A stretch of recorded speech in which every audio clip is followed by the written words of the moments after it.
అన్నాను. రామారావు గారు సారథి స్టూడియోస్కి మొదటి నుంచి కొసరాజు వారు, ఆరుద్ర గారు రాస్తున్నారు. వారు తృప్తికరంగా రాస్తున్నారు. అలాంటప్పుడు నా గురించి మరొకరి గురించి ఆలోచింపవలసిన అవసరం వారికి కలగలేదు అని నేను అన్నాను. చిరునవ్వు నవ్వాడు. ఆ చిరునవ్వు వెనక ఒక అర్థం నిక్షిప్తమై ఉందని తర్వాత నాకు తెలిసింది. అదేమిటంటే, అయితే మేము రాయిస్తే మీరు రాస్తారా అన్నాడు. అంటే ఒకటి అన్నాను నేను, నాకు ఇంతవరకే సుందర్లాల్ మెహతా ప్రొడ్యూసర్, తర్వాత రిపబ్లిక్ సీతారాం డైరెక్టర్ తాము నిర్మిస్తున్న చిత్రాలకు ఒక్కొక్క పాట రాయవలసిందిగా కోరారు. నేను వినయపూర్వకంగా చెప్పాను, కుదరదండి, నేను మొట్టమొదటి పాట ఒక్క పాటతో సరిపోదు, నాకు అన్ని రసాలకు ప్రాతినిధ్యం వహించే సన్నివేశాలకు రాస్తేనే బాగుంటుంది.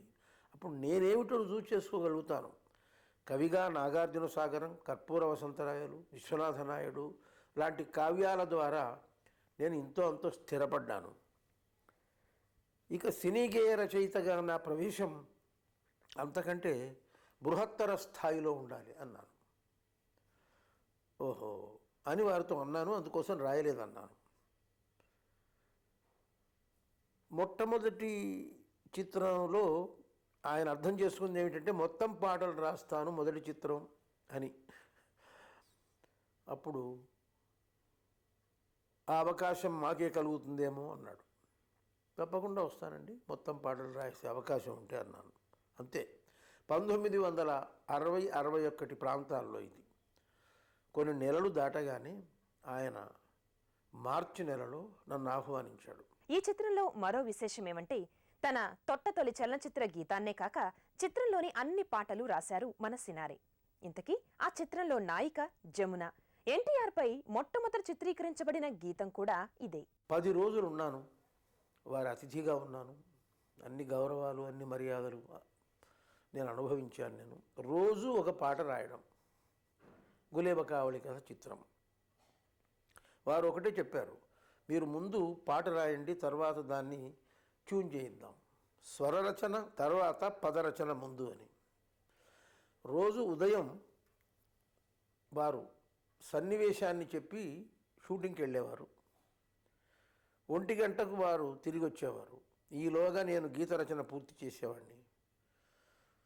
ఏదైనా మార్పులు చేర్పులు ఉంటే సూచించేవాడు. బాగుంటే చాలా బాగుంది, ఇందులో మార్చవలసిన అవసరం ఏమీ లేదు అని వెళ్ళిపోయేవారు. మధ్యాహ్నం మళ్ళీ స్వరరచన, మ్యూజిక్ కంపోజింగ్ అంటారు దాన్ని, కూర్చుండేవాళ్ళు. మళ్ళీ సాయంత్రం రాత్రి 7-8 గంటల ప్రాంతంలో షూటింగ్ నుంచి తిరిగి వచ్చి ఆ ట్యూన్ విని తన ఆమోదం తెలిపేవాడు. ఆ రకంగా 10 రోజులు ఉన్నాను, 10 పాటలు రాశాను. అలా గులేబ కావళి కథ చిత్రంలో నేను రాసిన పాటలు జనామోదం పొందాయి.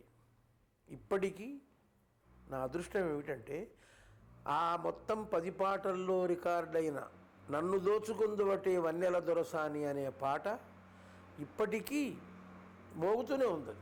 అది విశేషం. పాటను స్వరపరిచిన వారు సంగీత దర్శక ద్వయం వేలూరి కృష్ణమూర్తి, జోసెఫ్. నాడు వారు స్వరపరిచిన ఆ సుమధుర గీతం నేటికి ఏనాటికి నిత్య నూతనమే, ఎదను దోచుకుంటున్న అద్భుత గీతమే. అదే నన్ను దోచుకుందువటే వన్నెల దొరసాని. నన్ను దోచుకుందువటే, నన్ను దోచుకుందువటే వన్నెల దొరసాని, కన్నులలో దాచుకొందు నిన్నే నా స్వామి, నిన్నే నా స్వామి. నన్ను దోచుకుందువటే.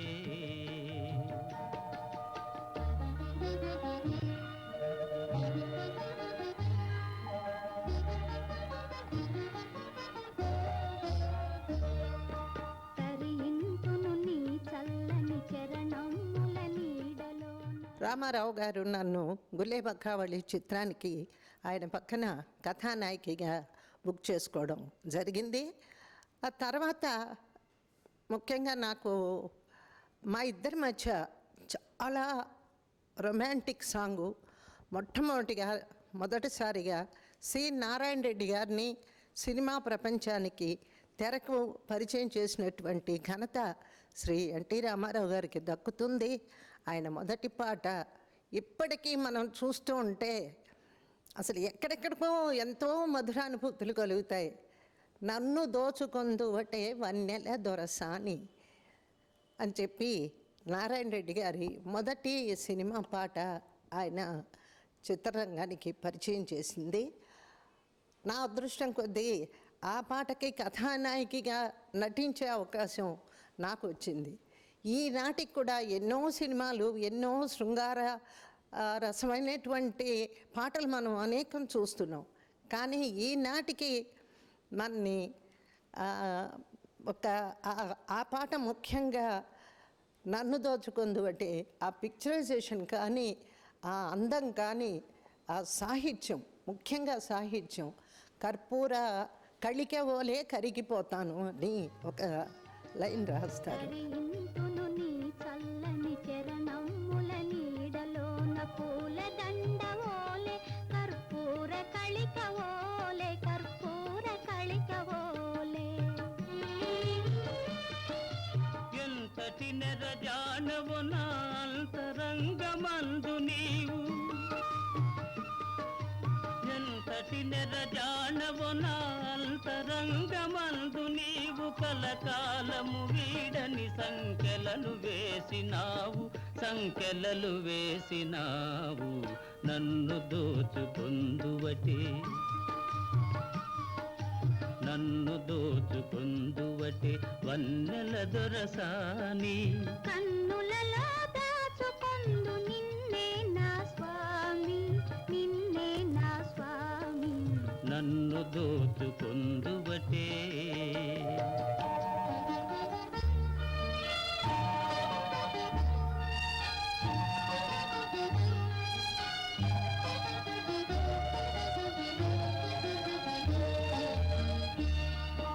నామదియే మందిరమై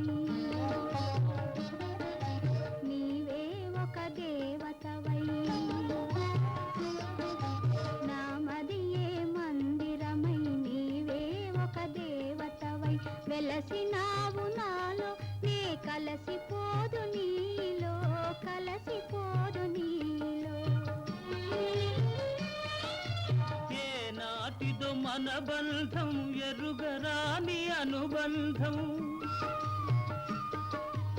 ఏ నాటిదో మన బంధం ఎరుగరాని అనుబంధం.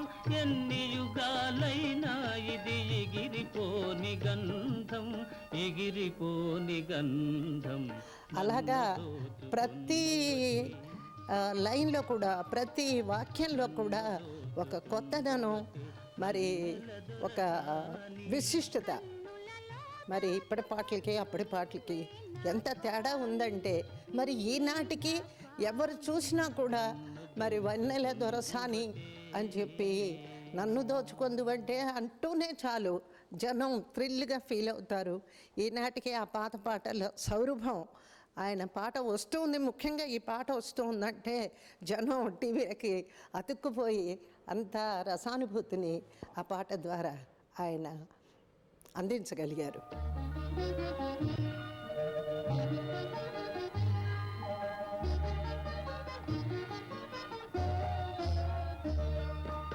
సినారే ఎన్టీఆర్కి రాసిన అద్భుత గీతాలలో ఒకటి మబ్బులో ఏముంది. చిత్రం లక్షాధికారి. ఈ పాట ఆయన రాసిన రామప్ప రేడియో రూపకం నుండి తీసుకోబడింది. ఆంధ్రదేశమంతటా మార్మోగిన ఈ సినీ గీతం ఎన్టీఆర్ కృష్ణకుమారిపై చిత్రీకరించబడింది. సారథి స్టూడియోస్ పతాకంపై తమ్మారెడ్డి కృష్ణమూర్తి గారు నిర్మించిన చిత్రం లక్షాధికారి. ఈ పాటను సుశీల, ఘంటసాల గానం చేశారు. సంగీత దర్శకులు తాతినేని చలపతిరావు. జముకుల కథలోని అచ్చమైన జానపదుల బాణి ఈ పాటలో పొంగులు వారింది. ప్రశ్నోత్తర పద్ధతిలో సాగిపోయే ఈ గీతం అజరామరం. మబ్బులో ఏముంది నా మనసులో, ఏముంది నా మనసులో ఏముంది. మబ్బులో కన్నీరు నీ మనసులో నీ మనసులో పన్నీరు అవునా?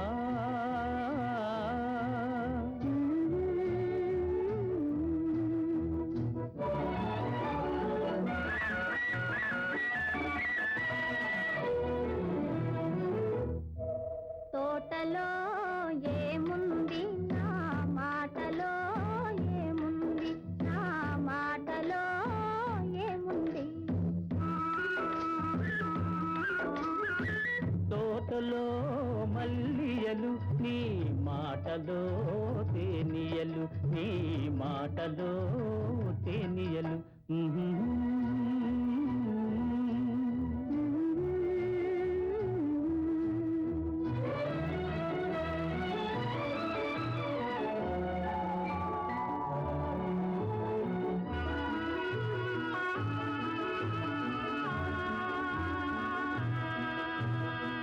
చేనులో ఏముంది నా మేనులో ఏముంది, నా మేనులో ఏముంది.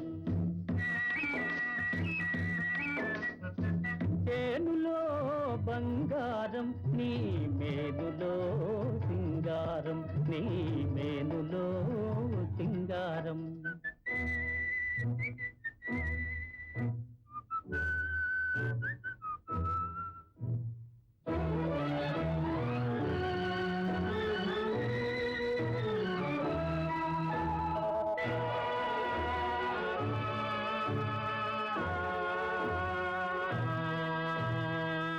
ఏటిలో ఏముంది నా పాటలో ఏముంది, నా పాటలో ఏముంది. ఏటిలో గలగలలు నీ పాటలో సరిగమలు, నీ పాటలో సరిగమలు.